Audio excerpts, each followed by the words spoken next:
Hello, welcome to Broken Grounds video series. I'm Kareen, and today I want to talk about 3 steps to attracting pollinators to your garden.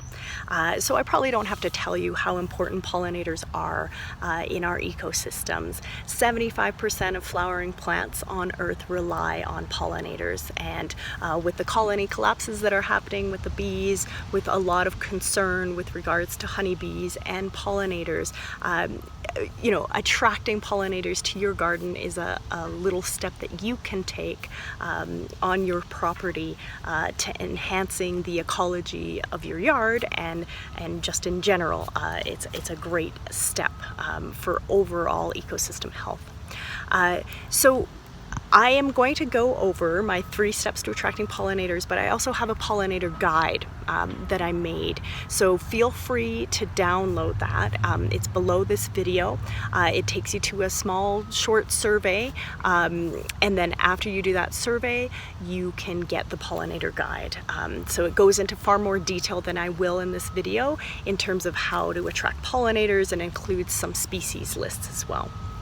So I am here actually in my food forest, which is a combination of both fruit trees, of berry bushes, and then beneficial plants as well. Plants that attract beneficial insects and pollinators to this garden, plants that build soil, and overall kind of create an ecosystem here rather than just an orchard, right? And in fact, in the back of me, and there's a pollinator, a bee that just landed on the chive plants here. There's chives here, there's comfrey here, over here is a gooseberry bush, and then above me here is a cherry tree.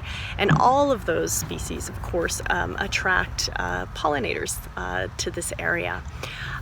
So the first step that you want to take in terms of attracting pollinators to your garden is to plant in abundance.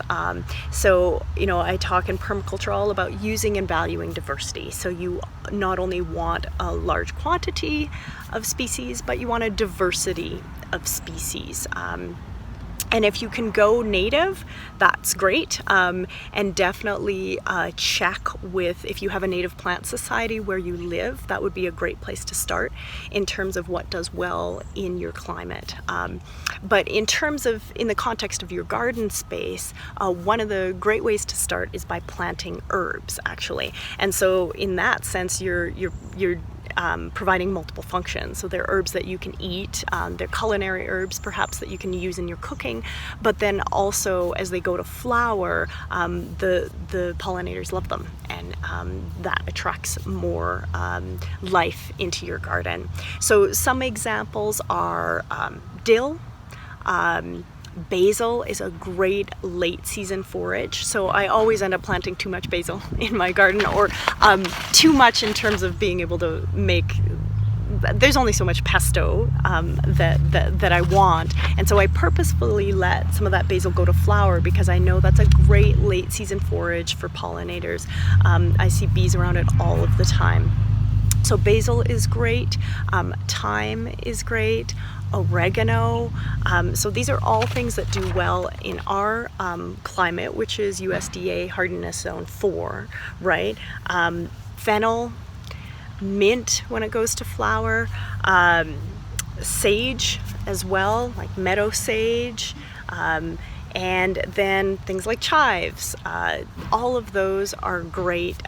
They're things that you can use, of course, in your cooking, and then there are also things that attract beneficial insects into your yard.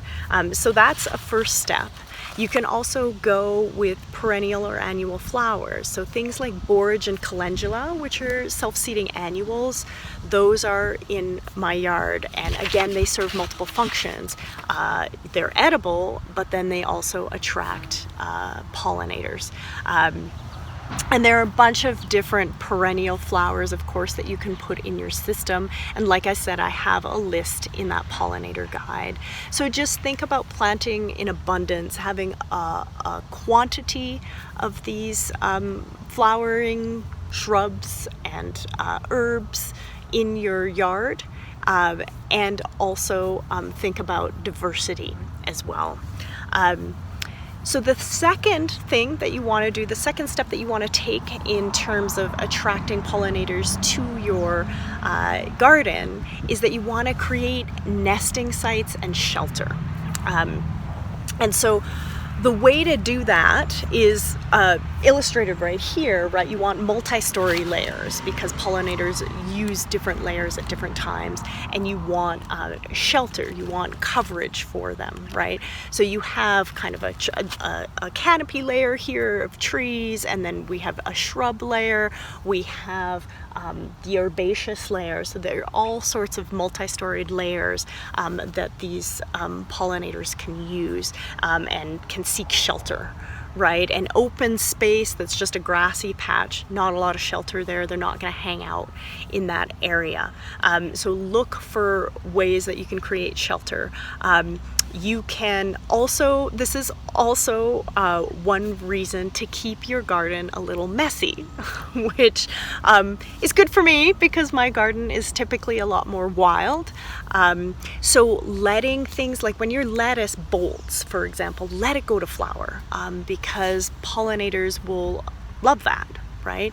Or your broccoli, if you don't end up harvesting all your broccoli or it bolts too soon, those yellow broccoli flowers are great. They're great late season forage. So don't be so quick to cut back things to make your garden look tidy because a lot of times those plants are not only food for pollinators, but they're also shelter because it is a little bit messy, because things aren't cleared up.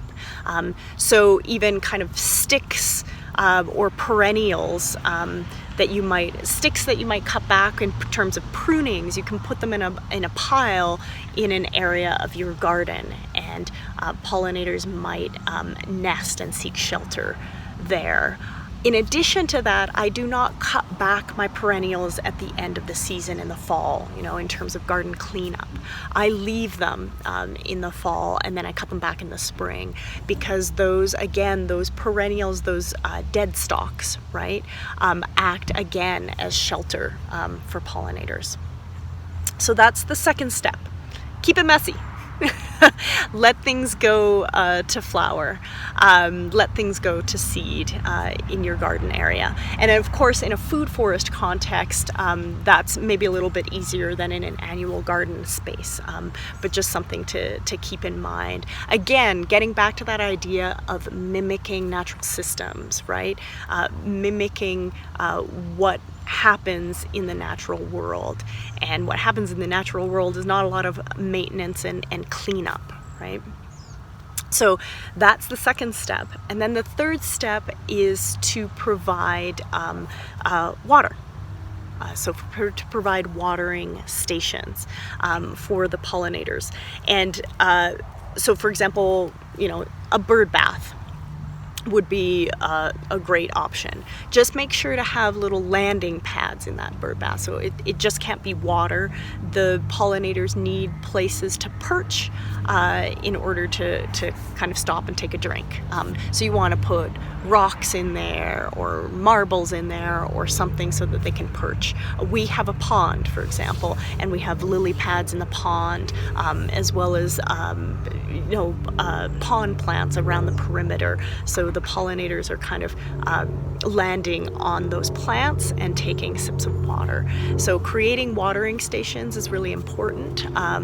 You can do little bird baths. You can do just simple little bowls with marbles or rocks in them, and to place them in your garden area. So someplace where pollinators can get water, because they need it just like you and me.